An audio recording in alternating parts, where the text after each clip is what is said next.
Whether you're taking your kids to school or you're actually in school now, I have the perfect mixed mushroom and sweet potato stew. I'm Kyle from Kyle's Creations, here to make simple and healthy recipes for everyday living. If you're new now and you love appetizers and sandwiches, please click that subscribe button right now and let's get started. This is a very flexible and easy recipe, and mushrooms and sweet potatoes are good immune boosting vegetables. They also help lower blood sugar. This recipe starts right now using two different kinds of mushrooms. I have some wonderful portobello mushrooms and some oyster mushrooms. Sweet potato that I'm gonna peel and chop up. And stay tuned, I'm gonna teach you guys how to make a natural thickener using a secret ingredient you guys are not gonna realize. Along with a wonderful array of other vegetables, antioxidants, ginger, thyme, and some fresh peas. We're gonna add that later in the video, about half an hour to the end. So I'm not just a one-trick pony, there's actually 3 tricks to this. We're gonna brown the mushrooms, then we're gonna saute all the vegetables, and then add everything to the same pot and let that simmer so you can go back to doing your work or running errands or finish your homework. So let's start with the mushrooms. So I'm gonna take the tops of the mushrooms off, and I already brushed the dirt off this. And we're gonna keep this in large chunks. We're gonna make these into bite-sized pieces. Perfect. And we're gonna use the stems in a bouquet. Let's actually do that right now while we have the mushroom stems. And we're gonna add 3 bay leaf, 5 sprigs of fresh thyme, a few slices of fresh ginger, about 4. Throw it in. Nice bundle with that. Take the kitchen twine, okay, and loosely tie it. Set that aside. All right. Take the sweet potato. We're just gonna peel it right here. And now we're gonna do this into chunks. And split these in half.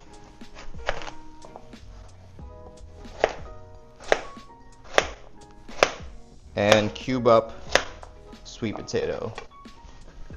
Okay, quickly take the sweet potato, and I forgot to do this so you guys don't forget to. I'm gonna throw it in some cold water, even add some ice water to this to prevent the sweet potato from browning. So let's do the onions, remove the ends, just a little bit of the root.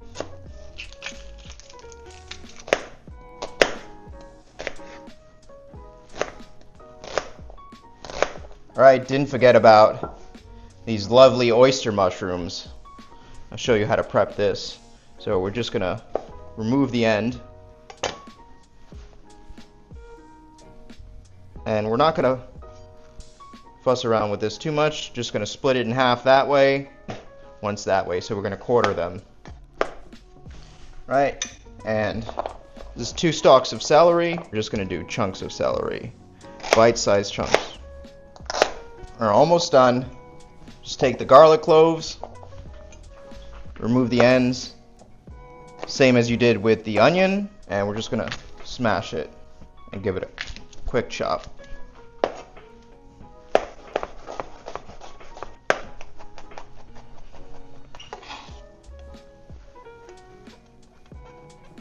Right here I have my hands. They're already hot.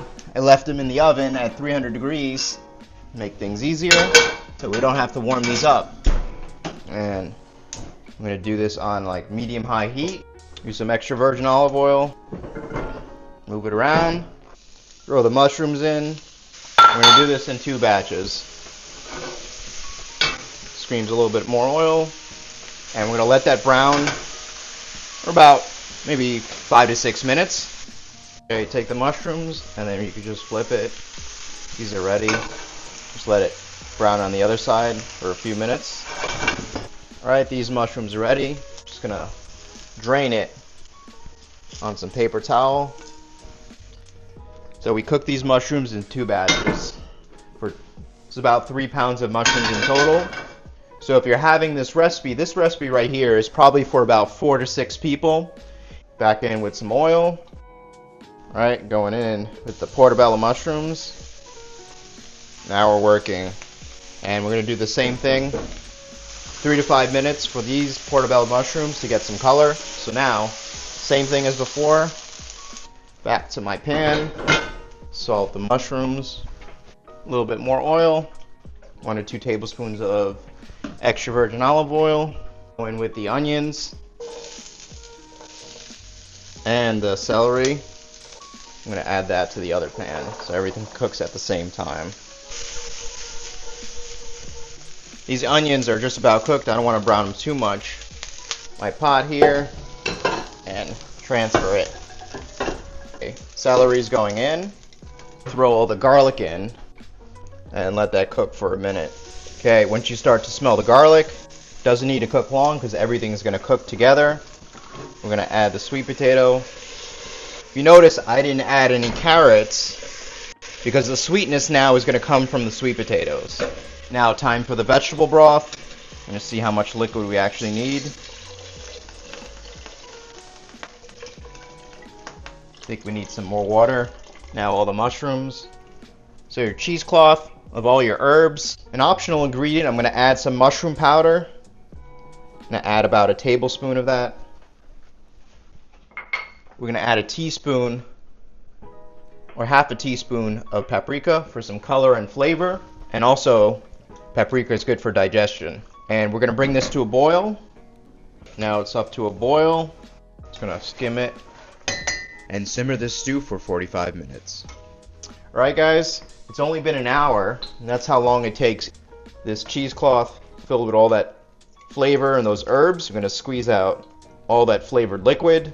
We have this wonderful broth, very hearty mushroom broth, and I'm going to take some of that liquid because we want this to be a hearty stew. Most of my soups I've done before, if you've been following, have all been blended. So this time I'm going to give you guys a variation so you can see everything that's in there. That's a good amount. Yep, a little over a cup. Now, I have some bread here. While this is still here, I'm just going to warm it up. And we're going to throw in some peas. Finish it with a little bit of lime juice for a little acidity. We're just going to add a touch of low sodium tamari. You can use soy sauce. Like 2 tablespoons of that. And we're just going to warm this up. A natural thickener, we're going to use some sourdough bread. You guys can buy sourdough at your local supermarket. You could make it yourself. I'm not going to use the crust. It's a little too hard to blend, but the inside is perfectly good. So just rip that up. So remember, this comes from wild yeast to make sourdough, so it has natural prebiotic qualities, which is perfect for digestion. Look how thick and rich that's going to be now. The sweet potato, we want to keep that whole so it looks like a nice, beautiful, delicious, and hearty stew. That's perfect. I would add a little bit more soy to this and a little bit of lime juice. And I have my bowl here, not to make a mess, just going to ladle it, get all that flavor in there. It's a perfect amount for one person. And why not? A little bit of parsley on there. So thick, hearty. I didn't use any butter, just olive oil, and the thickness and flavor from the sourdough does add more enhanced flavor profiles to this stew. I'm going to try a bite with the mushrooms and the sweet potatoes together and give you guys my honest opinion. Let's go. Wow guys, we have a winner. That stew is so amazing. Literally only took 1 hour to make. Under 2 hours, you're looking at a beautiful stew that you can make, and you can have this stew now. It's only going to taste better with leftovers. So the next day you can have it, and the following day it's going to be just as good, if not more flavorful. I hope you guys enjoyed this dish, and this reminds me of the caramelized onion and cabbage stew that I made. It is so delicious. It's got chicken meatballs in there. You guys will love that recipe, especially now while things are getting cold. Or you can have it in the summertime. It's actually, all of my soups are anytime soups. And the second video I'd like to plug right now is a mushroom quiche. That is such a delicious flavor, so delicious. But I won't spoil anything for you, so you guys check out that video after this and stay tuned for the next episode. Take care.